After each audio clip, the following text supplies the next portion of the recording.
Baik, selamat pagi semua. Salam. Gimana kabar kalian? Sehat? Puji Tuhan. Yang penting sehat. Ya. Kalau nggak sehat itu nggak enak. Walaupun punya uang banyak, seterkenal apa, sehebat apapun, kalau nggak sehat, hilang semua itu yang enak-enak itu. Sehat itu ada dua. Sehat secara fisik dan sehat secara psikisnya. Jiwanya, batinnya harus sehat. Nah, bagaimana menyehatkan jiwa dan batin ini? Butuh ketenangan, kekuatan, dan keyakinan. Apalagi yang menghadapi ujian ini, ya kan? Susah. Pikiran ya. Tetapi kalau anak-anak yang berdoa, tenang hati mereka. Keyakinannya penuh bahwa apapun yang dia perbuat pasti disertai Tuhan. Kalau disertai Tuhan, dia akan merasa cukup.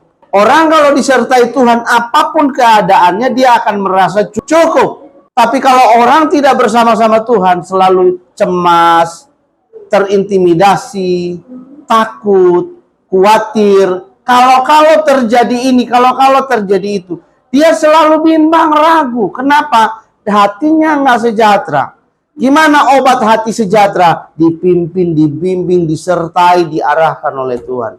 Maka dimanapun kita berada, kita tenang. Makanya Daud bilang begini, Raja Daud bilang begini, sekalipun aku ada dalam lembah kekelaman, aku tidak takut bahaya. Hebat. Jadi tidak takut bahaya, tidak takut tentang masa depan. Nanti saya dapat sekolah apa? Jangan khawatir. Doa. Kamu sudah melakukan usaha terbaik dari kelas 7 sampai kelas 9. Nah kan kemudian di kelas 9 ini sisa terima hasil. Yang kelas 7 ini jadi pelajaran. Pelajarannya apa? Saya harus punya nilai terbaik. Minimal usaha maksimal. Kalau istilah ganteng, ganteng maksimal. Cantik, cantik maksimal. Nggak ada cantik minimal. Soek semua ntar tuh. Ya kan? Bocor di mana-mana. Tapi kalau cantik maksimal, orang lihat, loh bagus nih. Ya kan? Cantik nih, ganteng nih, ya kan? Nah, itu tentang keadaan kita yang baik-baik. Makanya di dalam kitab Ulangan 28 ada tentang berkat dan kutuk. Diberkatilah engkau waktu keluar, diberkatilah engkau waktu masuk, diberkatilah engkau waktu pergi, diberkatilah engkau waktu datang. Nah, berkat ini hanya bisa diberikan kepada orang yang beserta Tuhan. Daud untuk menjadi raja, dari pertama kali dia membunuh Goliat, dia butuh 12 tahun untuk berjuang menjadi raja. Ya.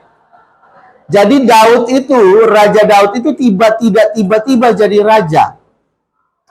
Waktu Allah mengutus nabi namanya Samuel untuk memilih dia jadi raja, perhatikan sini, untuk memilih Daud jadi raja, hari itu Daud dituangi kepalanya pakai minyak, tanda dia dipilih jadi raja.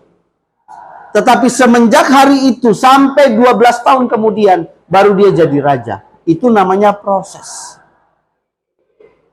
Nah, hari ini kamu anak SMP nih. Untuk 12-15 tahun akan datang, itu sebuah proses. Nah, 12 tahun akan datang, 15 tahun akan datang, kita akan lihat jadi apa, kayak apa, sudah seperti apa. Daud melewati masa yang sulit. Pertama, dia menghadapi Goliat.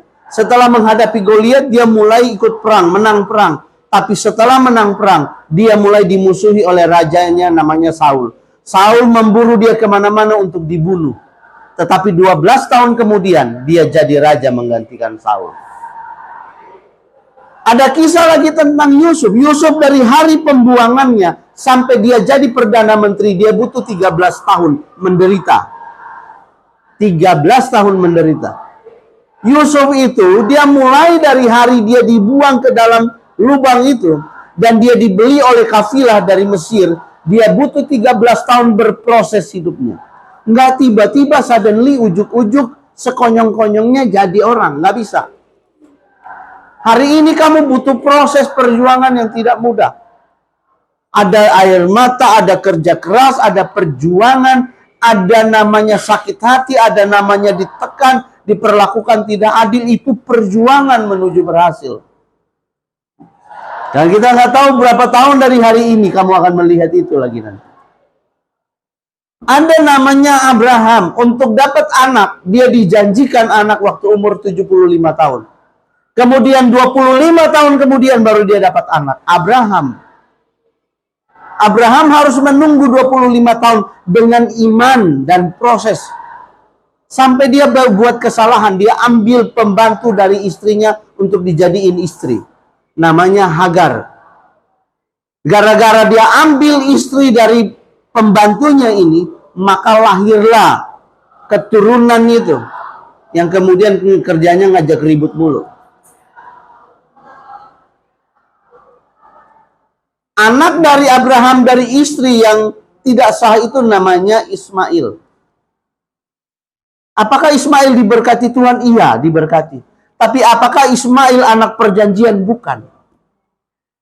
Makanya keturunan dari Ishak itu disebut anak perjanjian. Anak yang dijanjikan oleh Tuhan. Tapi keturunan dari Ismail itu bukan anak yang dijanjikan oleh Tuhan. Tuhan gak pernah janjikan keturunan namanya dari keturunan Ismail. Walaupun karena Abraham Tuhan gak enak, akhirnya tetap diberkati juga Ismail dan keturunannya. Tetapi dia bukan pilihan. Pilihannya adalah keturunannya Ishak, yang hari itu turun sampai hari ini kita kenal namanya Yesus Kristus. Itu garis keturunannya. Makanya kalau orang disertai, dipimpin, diarahkan oleh Tuhan, perjalanan prosesnya kadang-kadang susah, tetapi selalu ujungnya baik. Hari ini kadang-kadang sepertinya tidak ada harapan sama sekali. Tapi lihat ujungnya.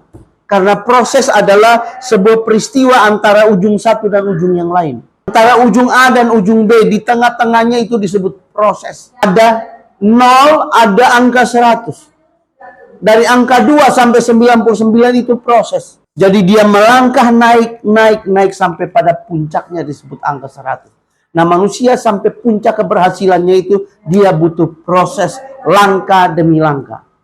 Dan proses langkah demi langkah itu dia butuh belajar, berdoa, berjuang, bekerja keras. Semua hal dia harus lakukan. Nah, untuk kamu selesai dari SMP juga ada namanya proses. Dan kamu sedang ada di proses tahap akhir. Nah, di mana puncaknya? Puncaknya ketika kamu lulus. Berarti gimana Pak Abraham? Prosesnya itu di pertama hari kamu masuk sampai pertama hari terakhir kamu keluar. Antara hari itu sampai hari ini, hari terakhir itu disebut sebuah proses. Proses untuk membentuk seorang anak SMA nanti. Nah, ketika kamu masuk SMA, kamu masuk dalam proses yang lebih tinggi lagi. Pak Abraham, proses itu sampai kapan selesainya? Proses itu dari manusia lahir sampai mati. Karena tujuan Allah adalah gambar Allah yang sepenuhnya dalam dirimu. Makanya orang itu tidak pernah selesai dari namanya proses demi proses. Kalau kamu mau ke anak tangga ke 100, kamu harus lewat berapa anak tangga? Ada yang bisa jawab? Untuk sampai ke anak tangga yang ke 100, kamu butuh berapa anak tangga? 99. Dan itu butuh tenaga. Ya, itu butuh tenaga, itu butuh langkah demi langkah. Dan kadang-kadang kita capek, kita berhenti dulu. Kadang-kadang di langkah yang teman-teman ajak bercanda, kita turun lagi sedikit. Kadang-kadang ada yang ketinggalan, kita turun lagi ke bawah, naik lagi. Makanya dalam proses itu, jangan ada yang ketinggalan. Kalau ketinggalan nanti kamu turun lagi.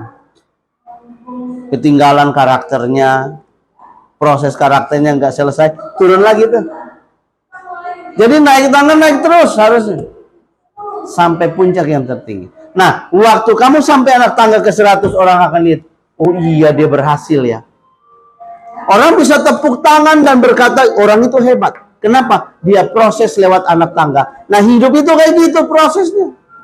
Langkah demi langkah. Gimana melewati langkah itu? Belajar, berdoa, bekerja keras, berusaha, berkomunikasi.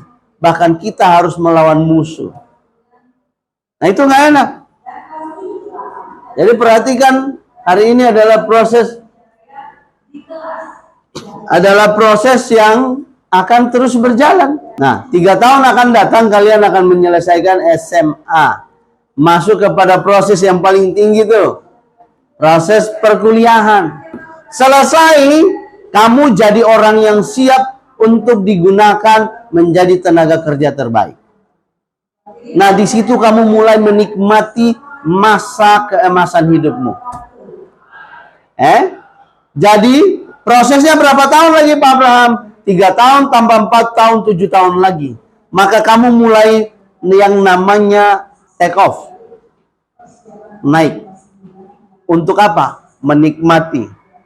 Nah, ada anak-anak yang bisa menikmatinya. Ada yang Pak Abraham berharap melihat bahwa kalian bisa take off, naik. Dan berada di udara nanti.